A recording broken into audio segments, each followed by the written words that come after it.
Red lights flashed and alarms screamed inside the small escape pod. Zara pressed her blue hand against the window, watching her home ship break apart in the distance. Chunks of metal floated away like leaves in a stream. Just an hour ago, she had been working happily in her lab. Now everyone she knew was dead. Blood dripped from a cut on her head. Her leg hurt so badly she couldn't move it. The pod's medical system gave her medicine for the pain, but it wasn't enough. She knew she was badly hurt. "Computer, status report," she said, her voice shaking. "Life support at 42%, communications offline, hull integrity at 75%. The computer answered in its flat voice. Zara closed her eyes. This was bad. Very bad. She was an Eliorian, a blue-skinned alien with ridges on her face that showed she was a scientist. Her people were known for being smart and peaceful. They built things. They studied the stars. They didn't fight wars. But the Draxians didn't care about that. The attack had come without warning. 3 big warships appeared next to their science vessel. The captain barely had time to say, "Escape pods, everyone get to the escape pods," before the first blast hit. Zara remembered running through the hallways. She remembered the ship shaking. She remembered her friend Len getting crushed by a falling beam. She remembered the look of terror on the young engineer's face as the airlock jammed, trapping him on the wrong side. She was the only one who made it out from her section. As her pod shot away from the ship, she saw the Draxian vessels firing, again and again, making sure nothing was left. "Stupid wars. Stupid hate," she muttered, wiping blood from her eyes. The pod drifted now, its small engine nearly dead. The computer said her oxygen would last about 2 more days. Her food and water might last a week. It didn't matter. No one knew she was alive. No one would come looking for her here, so far from any space lanes or colonies. Every breath hurt. She wondered if she had broken ribs. The medical scanner showed 3 fractures and internal bleeding. The pod had some healing gel and bandages, but not enough for injuries this serious. Zara looked at the star map. She was in an unknown region. The nearest coalition outpost was too far away to reach. Her pod didn't have enough power or life support. "To get there, what's the point?" she whispered. Death in space was cold and quiet. She thought of her homeworld, Elior, with its crystal cities and purple skies. She thought of her mother and father, who would never know what happened to her. She thought of all her research on space biology that would die with her. The computer made a new sound, a different kind of beep. "Planetary body detected," it announced. "Class M oxygen-nitrogen atmosphere, suitable for emergency landing." Zara pulled herself up to look at the screen. A small blue-green planet appeared in the distance. It wasn't on any of her charts, an unknown world. "Can we reach it?" she asked. "Affirmative. Adjusting course now." Hope flickered in her chest. Maybe she wouldn't die today after all. But as the pod changed direction, a new warning flashed. "Warning. Landing systems damaged. High probability of crash landing." Zara tightened her safety straps. "Better than dying in space," she said. The pod shook violently as it hit the planet's atmosphere. Outside the window, fire streaked past as the heat shield struggled to protect her. The temperature inside rose quickly, making sweat run down her face. "Computer, any signs of civilization?" she asked through gritted teeth. "Negative. Detecting small structures and primitive technology only. This appears to be a pre-space travel civilization." Zara's heart sank. So even if she survived the landing, she'd be stranded on a primitive world, with no way to call for help. The Coalition had strict rules about contacting developing planets. She couldn't just walk up to the locals and ask to use their phone. The pod bucked and twisted as it fell through cloud layers. Trees and mountains came into view. The ground was rushing up too fast. "Brace for impact," the computer said calmly. Zara closed her eyes and thought one last prayer to the stars. The pod hit something, trees maybe, then bounced once, twice, before crashing into soft earth. Pain exploded through her body as her head slammed against the control panel. Blood filled her mouth. The world grew dark around the edges. Through the cracked window she could see tall green trees and blue sky. It looked almost like parts of Elior. At least it's pretty here, she thought as darkness took her. Not a bad place to die after all. Her last thought before passing out completely. Even if she survived the crash, she was alone on a strange world, hurt and lost with no way home. The morning sun was just starting to peek over the mountains when Alan got out of bed. He lived alone in a small wooden cabin deep in the Colorado woods. No neighbors for miles. No noise except birds and wind. Just how he liked it. He made coffee and walked outside in his old flannel robe. The air was cold and fresh. Alan took a deep breath and smiled. This was his favorite time of day. Quiet, peaceful. Then he saw something that made him spill his coffee. A bright light streaked across the sky. Too big for a shooting star, too fast for a plane. It left a trail of smoke as it fell, disappearing behind the hills about 3 miles away. "Holy cow," Alan whispered. His heart beat faster. "That's no meteor." Alan ran inside and grabbed his emergency bag. Inside were bandages, medicine, food, water, and tools. He had been a medic in the army before moving to the mountains. Old habits died hard. Someone might need help, he told himself as he pulled on jeans, a warm shirt, and his hiking boots. The hike was hard. Steep hills, rocky paths, fallen trees blocking the way. Sweat soaked Alan's shirt even though the morning was cool. He climbed the last hill, his legs burning, and looked down into a small valley. What he saw made him freeze. Trees were broken and burnt in a long path. At the end sat something that couldn't possibly be there. A spaceship, not very big, about the size of his pickup truck. Shiny metal, smooth, with no windows except for one curved piece at the front. No wings, no engines he could see. Nothing like any aircraft on Earth. "I'm dreaming," Alan said, rubbing his eyes. "Wake up, Alan." But the ship was still there when he opened his eyes. Smoke rose from its back end. The ground around it was scorched. Black Alan slowly walked closer. His mouth felt dry, his hands shook a little. 20 years in the army, 2 wars, and nothing had prepared him for this. "Hello?" he called, feeling stupid. "Anyone there?" No answer. Just birds singing in the trees like nothing strange was happening. He noticed a crack in the ship's side. As he got closer, he saw it was a door, partly open. Flashing lights blinked on a panel next to it. Without thinking, Alan touched the panel. The door slid open with a hiss. Mist poured out.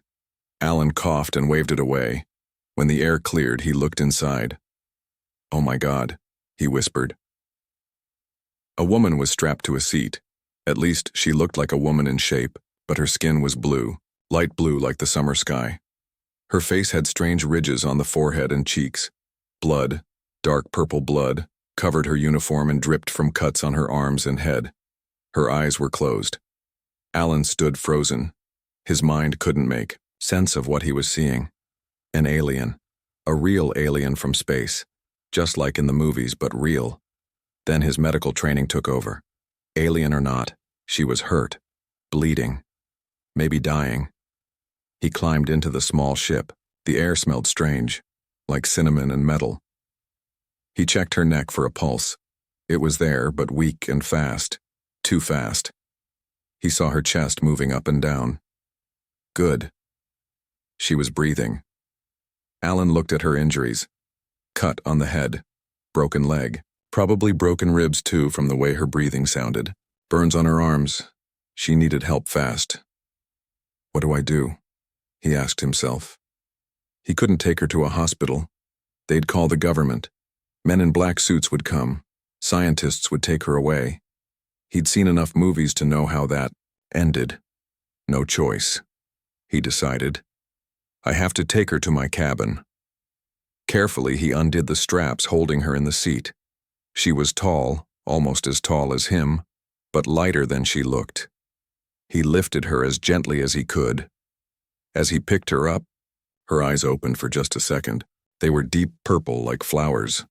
No white part like human eyes, just solid purple with darker centers. Beautiful and strange. It's okay, Alan said, not knowing if she could understand. I'm not going to hurt you. I'm going to help. Her eyes closed again. Alan carried her out of the ship, his mind racing. What would he tell people? How would he help her? What did aliens eat? Did they even eat?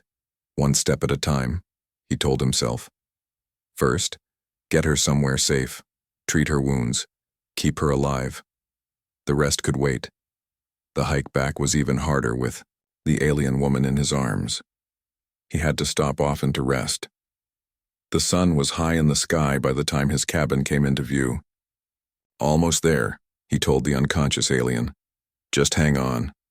Inside the cabin, Alan gently laid her on his bed. He got his medical kit and started cleaning her wounds. The cut on her head needed stitches.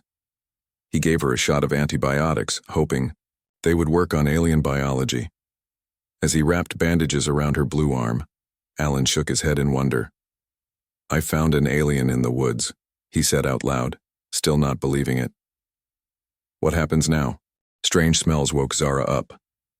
Wood smoke, pine trees, something cooking. Not the clean, medical smell of her ship. Her eyes opened slowly. She was in a small room with wooden walls. A fire burned in a stone fireplace. Thick blankets covered her body. Her wounds were wrapped in clean white bandages. Where am I? She thought. The last thing she remembered was her pod crashing, the trees, the impact, the pain. Zara tried to sit up, but pain shot through her chest. She gasped. Whoa, take it easy there. A human man stood in the doorway, tall with brown hair cut short, strong arms and kind eyes. He wore a red checkered shirt and blue pants. He carried a steaming cup in his hands. You're awake, he said, walking. I was starting to worry. Zara tried to speak, but her throat felt like sand. Only a dry croak came out. Here, drink this, the man said, holding the cup to her lips. It's just water. The water was cool and felt wonderful. After a few sips, she found her voice. Thank you, she said. The man's eyes went wide. He stepped back. You speak English? He asked, looking surprised. Zara touched the small bump behind her ear. Translation device, she explained. It helps me understand and speak most languages. That's... wow. The man sat in a chair next to the bed. My name is Alan. I found your ship in the woods 3 days ago. 3 days? Zara tried to sit up again, more carefully this time. I've been unconscious for 3 days? Alan nodded. You were pretty messed up. 2 broken ribs. Broken arm. Bad cut on your head. I did what I could with my first aid kit. He looked at her curiously. You're healing really fast, though. Faster than any human would. My people heal quickly, Zara said. It's how we evolved. She looked around the simple room. Is this your home? My cabin, yeah, Alan said. I live alone out here in the mountains. No neighbors for miles. He smiled slightly. Lucky for you, I guess. Very lucky, Zara agreed. My name is Zara. I'm from the planet Eliar. A real alien, Alan said, shaking his head in wonder. I still can't believe it. I study alien life forms, Zara told him. I'm a scientist.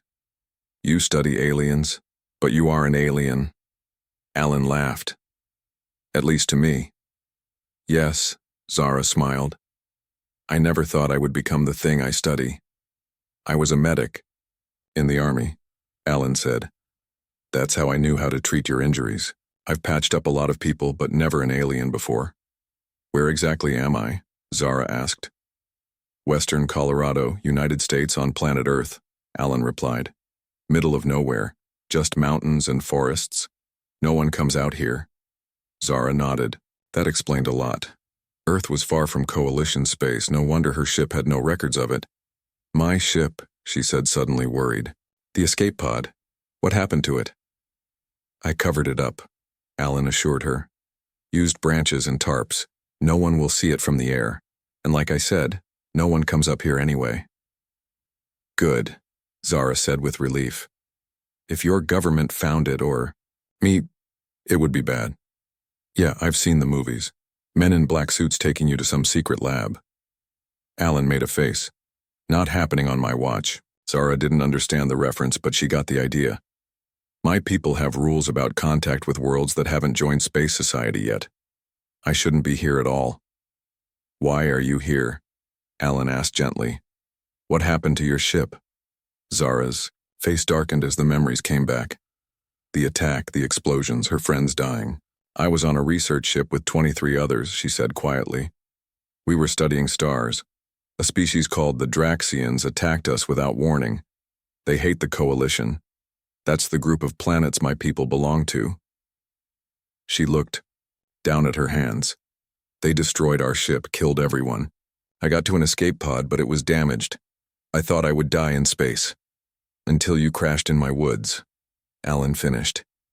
Yes, Zara said, looking up at him. Until you saved me. They sat in silence for a moment. The fire crackled. Wind blew, outside. In all the huge galaxy, fate had brought her here, to this cabin, to this human who chose to help instead of harm. Can I ask you something? Alan said finally. Of course. Are you hungry? Because I made soup and I have no idea if aliens can eat chicken noodle, but you're welcome to try. For the first time since the attack, Zara laughed. It hurt her ribs, but in a good way. I can scan food with this, she said, showing him a small device on her wrist. If it's not poison to me, I can eat it. Great, Alan smiled. Soup it is then. 2 weeks passed quickly. Each day, Zara got stronger. Her broken bones healed faster than Alan expected. Soon she could walk around the cabin, looking at everything with curious eyes. Alan turned out to be a patient teacher and a good friend. He explained Earth things that confused her, like the wood stove, paper books, and his old truck parked outside. In return, Zara told him about the stars and the many kinds of people who lived among them. One night they sat by the fire drinking hot chocolate. Snow fell softly outside the windows. Tell me more about this coalition, Alan said. He wrapped his hands around his mug. How many different aliens are in it? 17 full members, Zara replied. And about 12 more watching and learning, before they join. My people, the Eliorians, helped start it 300 Earth years ago. And humans know nothing about it? Alan looked amazed. Some humans have seen us, Zara admitted. We've been studying Earth for a long time, but your world isn't ready to join yet. Why not? Alan asked, not angry but curious. Your people still fight too much, Zara said gently. Still hurt each other over small differences, but you're getting better. Every year we see progress. Alan nodded. Can't argue with that, we mess up a lot. All people do, Zara said.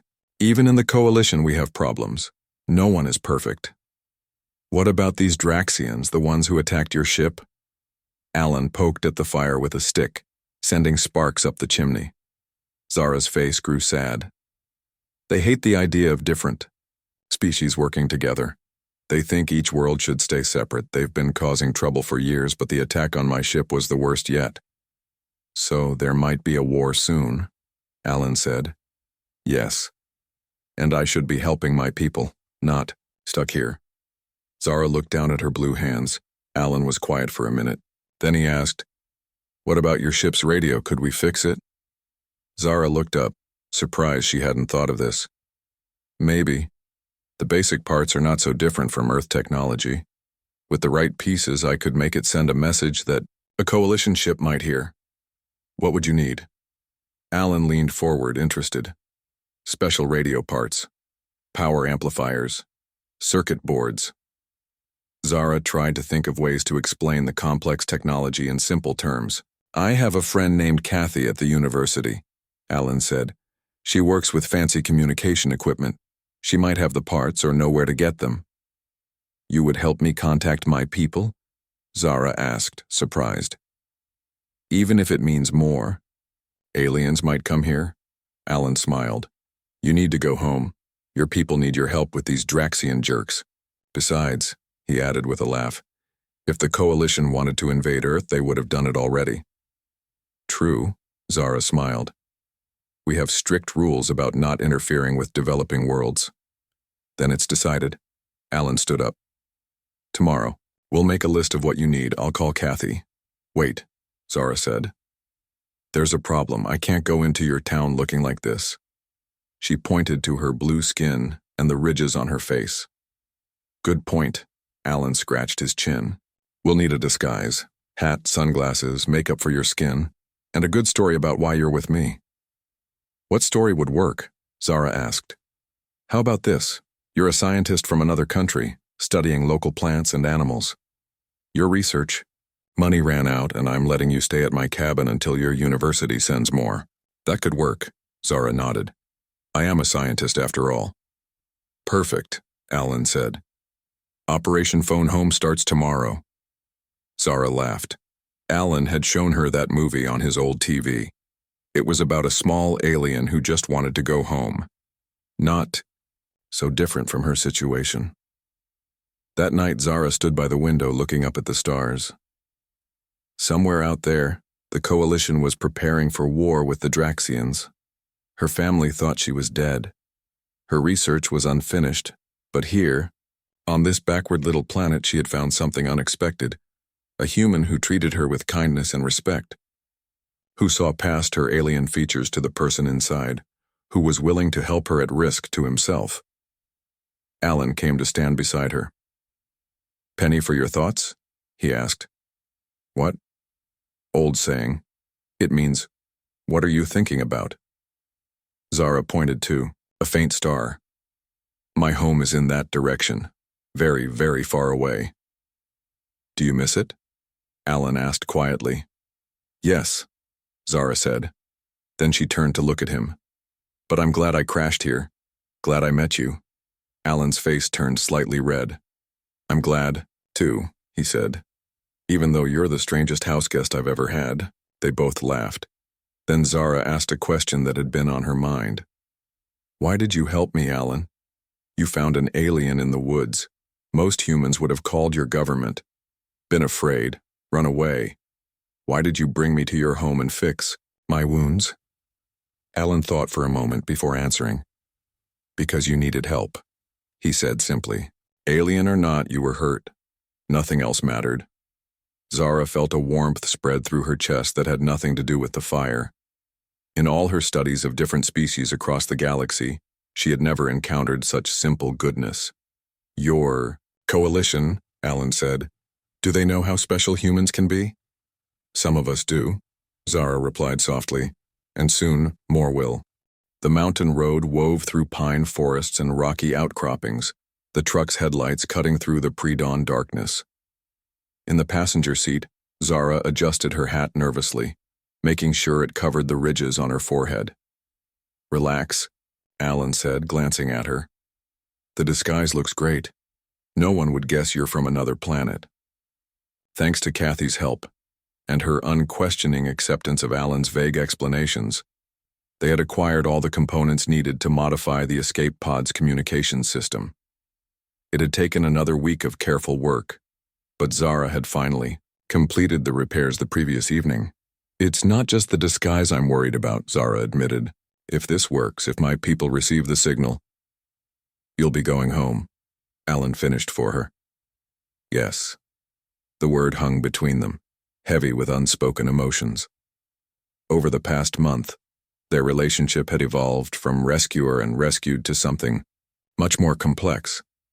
They had shared knowledge, stories, laughter, and, increasingly, moments of connection that transcended their different species. You know, Alan said as they drove, when I first found you, I was just trying to help someone in trouble. I never imagined that the someone would be an alien scientist, Zara suggested with a small smile. That the someone would be you, Alan corrected. Alien or not, you're the most incredible person I've ever met.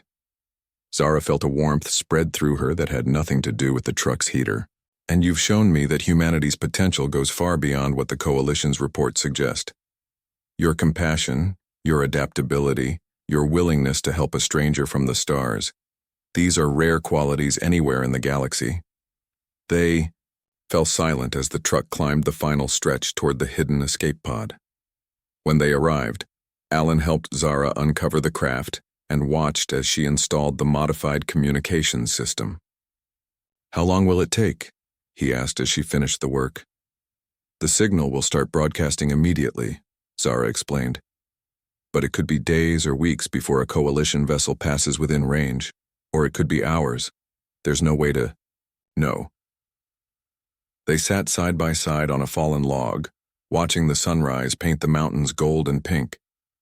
The beauty of the moment stood in stark contrast to the looming separation they both knew was coming. "What will you tell your people about Earth?" Alan asked. "About humans?" "The truth," Zara said. "That at least one human showed extraordinary kindness to a stranded alien.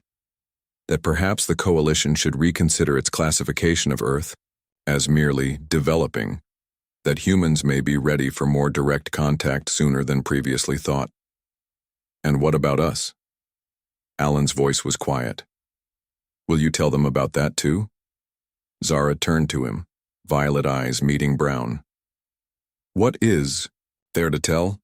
Alan took her hand, his fingers intertwining with hers. "That sometimes the universe brings people together across impossible distances. That connection doesn't require shared biology or history or culture, just shared understanding." Zara squeezed his hand. "The Coalition has protocols for everything, but nothing for this. There's no precedent for—" A sudden beeping from the escape pod interrupted her. Zara jumped up and rushed to check the console, her heart's racing. "What is it?" Alan asked, following her. "A response to the signal," Zara said, her voice tight with emotion.